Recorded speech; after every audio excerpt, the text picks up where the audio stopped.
90 రోజుల కోర్సు పూర్తి చేస్తే చాలు 100% ప్లేస్మెంట్ సపోర్ట్ తో సాఫ్ట్వేర్ జాబ్ మీ సొంతం. వెంటనే కోడ్ జ్ఞాన్ డెస్టినేషన్ ని సంప్రదించండి.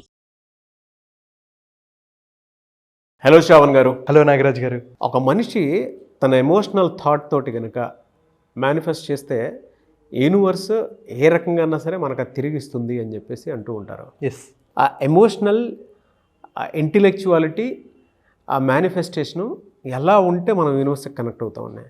Wonderful question. మనకు అప్పుడు మనీ పాయింట్ నుంచి చూసినప్పుడు ఆ బలమైనటువంటి కాంక్ష నిలబడగలుగుతుంది. చాలా డీప్ క్వశ్చన్. అయితే చాలామందికి యూనివర్స్ నుంచి నేను సంపాదించుకోవాలి, సాధించుకోవాలి అని చెప్పి యూనివర్స్కి ఐ లవ్ యూ చెప్తూ ఉంటారు. కానీ ఒకటి అర్థం చేసుకోవాల్సింది ఏంటంటే, యూనివర్స్ మనకు ఏమైనా ఇవ్వాలి అని అనుకున్నప్పుడు అసలు అడుగుతుంది, నీకు అర్హత ఉందా? నేను మీ పిల్లోడికి మీరు 1,00,000 రూపాయలు ఇచ్చాడు అనుకోండి, చిన్నపిల్లాడు హ్యాండిల్ చేయగలడా? అర్హత సంపాదించుకోవాలా? ఇంకా అలాగే మనకు కూడా కోరికలు ఉన్నాయి, పెద్దవి సాధించుకోవాలనుకున్నాం. కానీ మనకు యూనివర్స్ ఇవ్వాలంటే మనకు అర్హత ఉందా లేదా అని యూనివర్స్ కూడా చూస్తుంది. మనం హ్యాండిల్ చేయగలమా లేదా? సో హ్యాండిల్ చేయాలి, యూనివర్స్ని అర్థం చేసుకోవాలి అని అనుకుంటే ముందు అర్థం చేసుకోవాల్సింది మనల్ని మనం అర్థం చేసుకోవాలి. మనల్ని మనం ఎలా అర్థం చేసుకుంటాం? అది చాలా డీప్ కదా. మనల్ని మనం ఎప్పుడైతే అర్థం చేసుకున్నామో, ఒక చిన్న పరిమాణం నుంచి ఒక విశ్వం వరకు చూసుకుంటే ఉన్నది 3. చిన్న ఆటం మనం తీసుకుంటే ఎలాగైతే న్యూట్రాన్, ప్రోటాన్, ఎలక్ట్రాన్ ఉంటాయో, విశ్వం కూడా న్యూట్రాన్, ఎలక్ట్రాన్, ప్రోటాన్ ఉంటాయి అన్నమాట. సో దాని గురించి డీటెయిల్గా ఈ వీడియోలో మాట్లాడుకుందాం. సో ఫస్ట్ మనం ఒక వీడియో చేసాం, అదేంటంటే ఓం గురించి మనం డీటెయిల్గా మాట్లాడుకున్నాం. ఓం అంటే ఏంటి? ఎప్పుడైతే ఓం మనం సింబల్ చూస్తే కిందది వేకింగ్ స్టేట్, అంటే ఇప్పుడు మనం వేకింగ్ స్టేట్లో ఉన్నాం, మనం మాట్లాడుకుంటున్నాం. ఓంలో ఈ కింద ఇలా ఉంటుంది, కర్వ్ ఉంటుంది. అంటే ఏంటి? Dreaming state.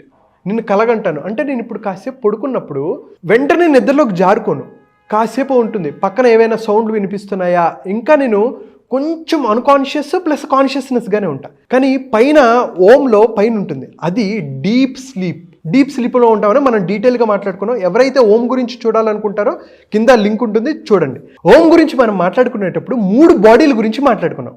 3 బాడీలు ఏంటి అసలు అనేది ఈ వీడియోలో మనం డీటెయిల్గా మాట్లాడుకుందాం. ఫస్ట్ వన్ ఏంటంటే, క్రియేటర్ ఎవరు? బ్రహ్మమూర్తి, బ్రహ్మదేవుడు. బ్రహ్మదేవుడిని మనం స్థూల శరీరంలాగా కన్సిడర్ చేసుకుంటాం. దాని తర్వాత ఉండేది విష్ణుమూర్తి. విష్ణుమూర్తి ఎవరు? ప్రిజర్వర్, అంటే సూక్ష్మ శరీరం. దాని తర్వాత డిస్ట్రాయర్, శివుడు, అంటే ఆధ్యాత్మిక శరీరం. ఈ 3 గురించి మనం డీటెయిల్గా మాట్లాడుకుందాం. అంటే మన శరీరాన్ని మనం ఎప్పుడైతే అర్థం చేసుకున్నామా, మనం విశ్వాన్ని లేదా మేనిఫెస్టేషన్ ఈజీగా మనం చేయొచ్చు. సో ఏంటి ఈ 3 శరీరాలు అంటే, ఫస్ట్ స్థూల శరీరం, సూక్ష్మ శరీరం, ఆధ్యాత్మిక శరీరం. సో ఫస్ట్ స్థూల శరీరం అంటే ఏంటి? మనం ఒకసారి అద్దం ముందు మనం నుంచున్నాం. అద్దం ముందు నుంచున్నప్పుడు మనకేం కనిపిస్తుంది? మన కళ్ళు, చేతులు, ఇక్కడ బోన్స్ ఇవన్నీ కనిపిస్తుంటాయి, నోరు ఇవన్నీ కనిపిస్తుంటాయి, మన శరీరం కనిపిస్తుంటుంది. ఈ శరీరం ఎప్పుడైతే కనిపిస్తుందో దీన్ని గ్రాస్ బాడీ అంటారు. ఈ గ్రాస్ బాడీ ఎలా తయారవుతుంది? పంచభూతాలతో తయారైంది. నాకు చిన్నప్పటి నుంచి డౌట్ ఉండేదనమాట, అసలు పంచభూతాలతో శరీరం స్టార్ట్ అవ్వటం ఏంటి, డిజైన్ అవ్వటం ఏంటి అనేది నాకు ఒక డౌట్ ఉండేదనమాట. అయితే దాని గురించి కొంచెం రీసెర్చ్ చేసినప్పుడు నాకు తెలిసింది ఏంటంటే, మన బాడీలో 72% నీళ్లుంటాయని, 12% ఎర్త్, అంటే మనం కూర్చున్నా సరే శరీరం ఉంటుంది, 6% ఎయిర్ గాలి ఉంటుంది, 4% ఫైర్ ఉంటుంది. మనం ఏమైనా ఫుడ్ తినామనుకోండి, అరగాలి అంటే లోపల డైజెస్టివ్ సిస్టమ్ బాగా పనిచేయాలి. డైజెస్టివ్ సిస్టమ్ బాగా పనిచేయాలంటే ఫైర్ ఉండాలన్నమాట. అంటే యాసిడ్స్ అనేవి ఎప్పటికప్పుడు ఫైర్ అవుతూ ఉండాలి. అండ్ మిగతాదంతా స్పేస్ ఖాళీగా ఉంటుంది. అంటే మన శరీరం, స్థూల శరీరం అనేది ఈ పంచభూతాల సమ్మేళనం అని ఎప్పుడైతే మనం అర్థం చేసుకుంటామో, మనం బాడీని రెస్పెక్ట్ చేయటం మొదలు పెడతాం. అసలు అంతెందుకండి, శివుడు పంచభూతాల్లో ఉన్నారు. ఏంటి పంచభూతాలు మనం మాట్లాడుకుంటే, భూమి ఎక్కడున్నారు? ఏకాంబరేశ్వరుడిగా కంచిలో ఉన్నారు. నింగి అంటే ఆకాశతత్వం, చిదంబరం నటరాజస్వామిగా ఉన్నారు. దాని తర్వాత చూసుకుంటే మన గాలి, మన స్టేట్లో ఉన్న శ్రీకాళహస్తిలో ఆయన ఉన్నారు. అండ్ అలాగే నీరు, జలతత్వం, జంబుకేశ్వరుడు, శ్రీరంగం దగ్గర జంబుకేశ్వరం అని ఉంటుంది. అండ్ అలాగే అగ్ని, తిరువన్నామలై, అరుణాచలం, మహాపుణ్యక్షేత్రాలు అనమాట. ఒక్కొక్క అద్భుతమైన క్షేత్రాలు. అంటే శివుడు పంచభూతాలుకి రిప్రజెంట్ చేస్తుంటే మన బాడీ కూడా పంచభూతాల సమ్మేళనం రా అని చెప్పి ఆయన చెప్తున్నారు అనమాట. సో ఎప్పుడైతే మనం పంచభూతాలని అర్థం చేసుకున్నామో అద్భుతమైన ఫలితాలు వస్తాయి. దీని తర్వాత ఇప్పుడు స్థూల శరీరం అయిపోయింది. ఇంకొంచెం డీప్గా వెళ్తే ఏంటంటే సూక్ష్మ శరీరం. ఈ సూక్ష్మ శరీరం అంటే ఏంటి? ఈ సూక్ష్మ శరీరం అనేది ఫిజికల్ బాడీకి అండ్ నెక్స్ట్ వచ్చే ఆధ్యాత్మిక శరీరానికి మధ్యలో ఒక బ్రిడ్జ్ లాగా పనిచేస్తుంది. ఇది ఎప్పుడైతే మనం అర్థం చేసుకున్నామో ఈజీగా మనం నెక్స్ట్ లెవెల్కి ఆధ్యాత్మిక శరీరానికి వెళ్ళచ్చు. అంటే ఇది ఎలా డిజైన్ చేసి ఉంటుందంటే 19 ఎలిమెంట్స్. ఇందాక మనం స్థూల శరీరంలో ఏం మాట్లాడుకున్నాం, 5 ఎలిమెంట్లు పంచభూతాలతో అయిందని. ఇప్పుడు 19 ఎలిమెంట్స్తో అవుతుంది. ఏంటి 19 ఎలిమెంట్స్ అంటే 5 ఆర్గాన్స్ ఆఫ్ యాక్షన్, కర్మేంద్రియాలు. నేను మాట్లాడగలుగుతున్నా, ఏదైనా పని చేయగలుగుతున్నా, నడవగలుగుతున్నా, ఎక్స్క్రీషన్ చేయగలుగుతున్నా, రిప్రొడక్టివ్ సిస్టమ్ ఇవన్నీ పనిచేయటం, ఏదైనా పని చేయటమే కర్మేంద్రియాలు అంటారు. ఎన్ని ఉంటాయి? 5 ఉంటాయి. నెక్స్ట్ వచ్చేది ఏంటి? జ్ఞానేంద్రియాలు. మనందరికీ తెలుసు, మనం చూడగలుగుతున్నాం. ఒకటి, ఇంత అందమైన లోకాన్ని మనం చూడగలుగుతున్నాం, స్మెల్ చేయగలుగుతున్నాం, ఒక అద్భుతమైన ఫుడ్ని మనం టేస్ట్ చేయగలుగుతున్నాం. ఈ వీడియో చాలామంది వింటున్నారు, మీరు మాట్లాడుతున్నట్టే నేను వింటున్నాను, వినగలుగుతున్నాం, అండ్ ఇలా టచ్ ఫీల్ అవ్వగలుగుతున్నాం. సో 5 కర్మేంద్రియాలు, 5 జ్ఞానేంద్రియాలు. నెక్స్ట్ వచ్చేది ఏంటి? చాలా చాలా ఇంపార్టెంట్, అంతఃకరణం. ఇవి ఎన్నంటే 4. అంతఃకరణం అంటే ఏంటి? మనం రెగ్యులర్గా కొన్ని పదాలు మాట్లాడతాం. మైండ్, ఇంటలెక్ట్, సబ్కాన్షియస్, ఈగో, ఇవన్నీ మాట్లాడతాం. ఇవి ఎప్పటి నుంచో కొన్ని వేల సంవత్సరాల నుంచి మన ఋషులు మహర్షులు మాట్లాడుతూ ఉంటారు. ప్రాక్టీస్లో ఉన్నవి. ఎస్, మైండ్ అంటే ఏంటి? మనస్సు. ఇంటలెక్ట్ అంటే బుద్ధి. సబ్కాన్షియస్ అంటే చిత్తం. ఈగో అంటే అహంకారం. ఇవి ఎప్పుడైతే మనం అర్థం చేసుకున్నామో ఒక మనిషి నెక్స్ట్ లెవెల్కి వెళ్ళడానికి, ఆధ్యాత్మికంగా వెళ్ళడానికి బాగా ఉపయోగపడుతుంది. ఒక ఎగ్జాంపుల్ చెప్తా. ఇప్పుడు నేను మీ మీద ద్వేషించాను, మీరంటే నాకు కోపం అనుకోండి. యూనివర్స్ నాకు ఖచ్చితంగా నాకు ఫేవర్ చేయదు. ఎందుకు? నాలో ఏదైతే ఉందో యూనివర్స్లోనే ఉంది, యూనివర్స్లో ఏదైతే ఉందో మీలో అదే ఉంది. ఎప్పుడైతే నిన్ను మిమ్మల్ని హేట్ చేయడం మొదలు పెడతానో, ఈగోతో ఉంటానో, అహంకారంతో ఉంటానో, జలసీతో ఉంటానో, I'm vibrating at wrong frequency. ఎప్పుడైతే ఇది జరుగుతుందో నేను అనుకున్న లక్ష్యాలు సాధించలేను. అయితే చాలామంది ఈ అహంకారాన్ని, బుద్ధిని ఎలా కంట్రోల్ చేసుకోవాలో ఒక చిన్న స్టోరీ చెప్తాను. సన్యాసులు ఉన్నారు, వీళ్ళలో ఒక గురువు ఉన్నాడు. గురువు గారు వాళ్ళ పక్కన కొంతమంది శిష్యులు అలా నడుచుకుంటూ వెళ్తూ ఉంటారు. నడుచుకుంటూ వెళ్తూ ఉంటే ఒక చిన్న నది కనిపిస్తుంది అనమాట. చిన్న నది కనిపిస్తుంటే అక్కడ ఒక ముసలామ ఈ నది దాటడానికి ఇబ్బంది పడుతూ ఉంటుంది. చూసి కొంతమంది ఎందుకులే శిష్యులు అనుకున్నారు, ఎందుకులే మనం ఆడవాళ్ళని టచ్ చేయకూడదు కదా అని చెప్పేసి దూరంగా ఉన్నారు.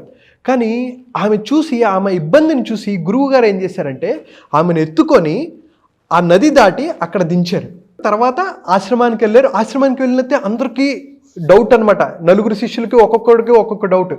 అరే, ఆయన ఎలా పట్టుకోన్నాడ్రా, అసలు ఆడవాళ్ళని పట్టుకోకూడదు కదా అని చెప్పేసి వీడికి ఒక అంటే ద్వేషం లాంటిది. ఎలా పట్టుకుంటాడు అనేది కోపం వచ్చింది. అసలు ఆడవాళ్ళు అలా పట్టుకోకూడదు కదా.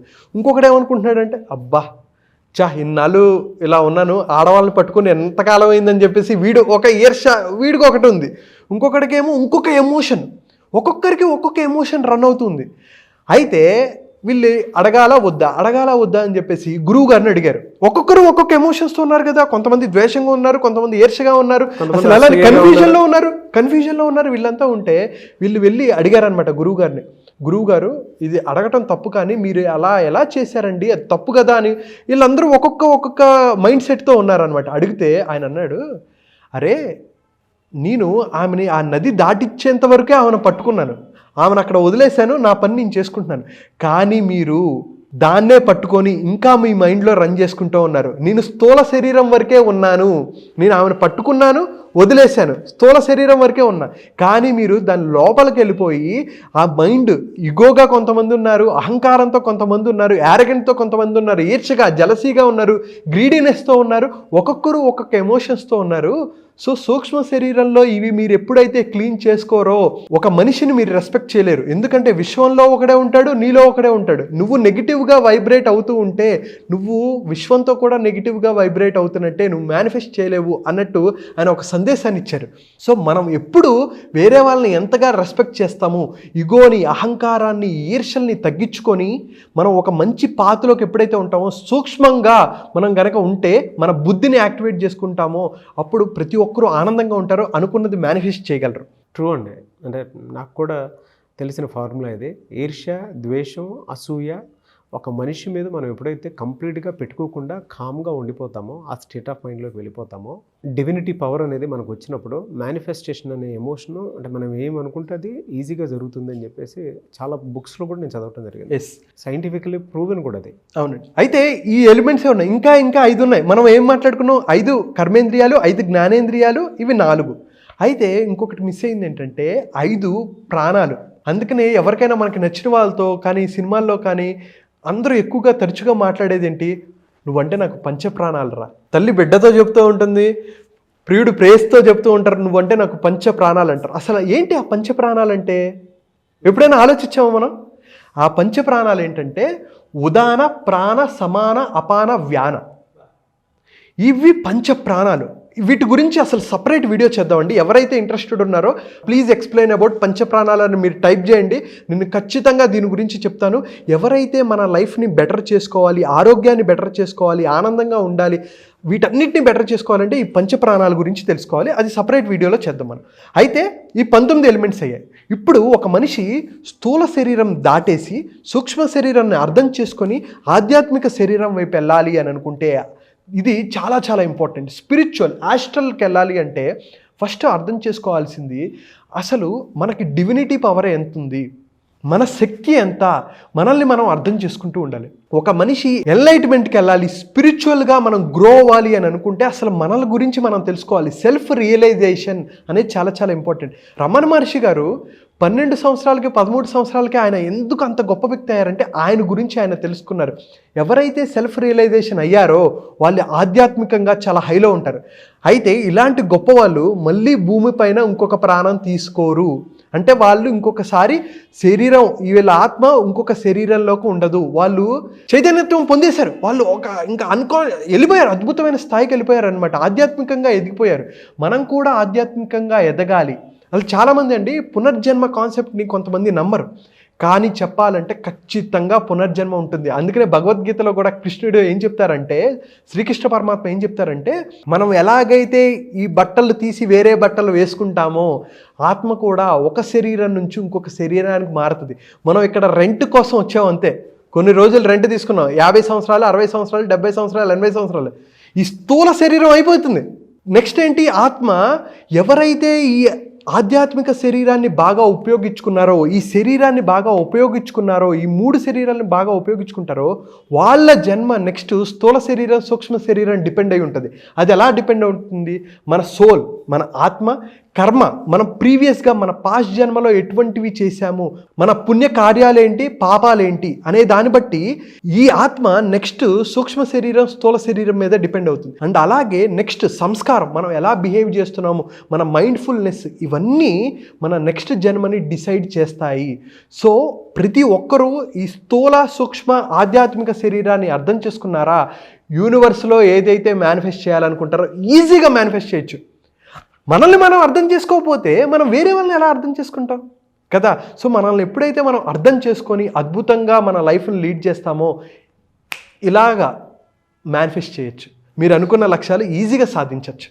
Hats off to your subject అండి, చాలా బాగుంది. సైంటిఫికల్లీ కూడా ప్రూవెన్ సబ్జెక్ట్ ఇది. ఎస్ అండి. అది స్పిరిచువాలిటీలో ప్రూవెన్ థీరీస్ ఇవన్నీ. Yes yes. మనం అనుకుంటాం, మన మనసులో ఏవైతే అనుకుంటామో అది బయట చూడగలుగుతాము.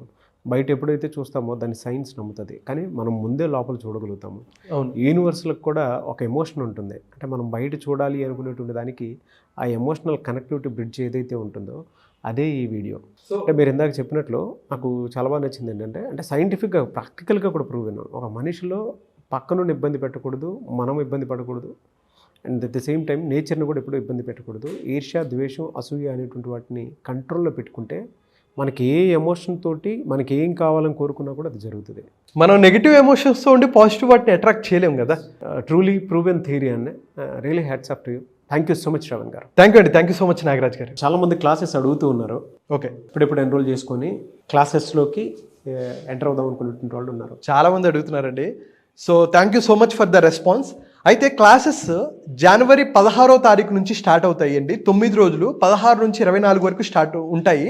అయితే మనం ఎందుకు పండగ తర్వాత పెట్టామంటే ఒక మంచి టైంలోనే మనం స్టార్ట్ చేయాలి అనుకుంటాము. సో ఎవరైతే ఇప్పుడు మీరు వీడియో చూస్తున్నారా, వితౌట్ మీరు సంక్రాంతికి వెళ్తారు, ఎంజాయ్మెంట్లు ఎప్పుడైనా చేసుకోవచ్చు. కానీ సంవత్సరానికి 1-2 సార్లు జరిగే బ్యాచ్లు, సంవత్సరాన్ని అద్భుతంగా చేసుకోవాలి, జనవరి నుంచి అద్భుతంగా లైఫ్ మార్చుకోవాలి, మీరు అనుకున్న లక్ష్యాలు సంపాదించుకోవాలి, సాధించుకోవాలి, డ్రీమ్స్ని ఫుల్ఫిల్ చేసుకోవాలి, అండ్ అలాగే మనీని మేనిఫెస్టేషన్ చేసుకోవాలి, మీ అప్పుల నుంచి బయటికి రావాలి. ₹1,00,000 నుంచి ₹1,00,00,000 వరకు అప్పున్నా సరే ఈ అప్పుల ఊబిలో నుంచి బయటకు వచ్చి ఒక అద్భుతమైన లైఫ్ని ఎలా లీడ్ చేయాలి అనే దాన్ని 9 రోజులు మనం మాట్లాడుకుంటామండి. సో మైండ్ఫుల్ మిలీనియర్ 9 రోజుల పాటు విత్ మనీ మేనిఫెస్టేషన్, మన హ్యాబిట్స్తో పాటు మన మైండ్ సెట్ని ఎలా బెటర్ చేసుకోవాలనేది మనం మాట్లాడుకుంటాం నాగరాజ్ గారు. డెఫినెట్గా అండి. సో జనవరి 16th నుంచి బ్యాచ్ స్టార్ట్ అవుతుంది. ఎవరైనా ఎన్రోల్ చేసుకోవాలి అనుకున్నటువంటి వాళ్ళు వెంటనే ఎన్రోల్ చేసుకోండి. ఎలా సార్, అంటే ఆన్లైన్ ఉంటుందా, ఎలా ఎన్రోల్ చేసుకోవాలి సార్? సో మార్నింగ్ ఉంటుందండి క్లాస్. సో ఎవరైతే ఇంట్రెస్టెడ్ ఉన్నారో కింద కనిపిస్తున్న నెంబర్కి కాల్ చేసి మోర్ డీటెయిల్స్ అడగచ్చు. మా టీం మీకు ఫుల్ డీటెయిల్స్ ఇస్తారు. Okay, anyways thank you so much Shravan garu. Thank you so much.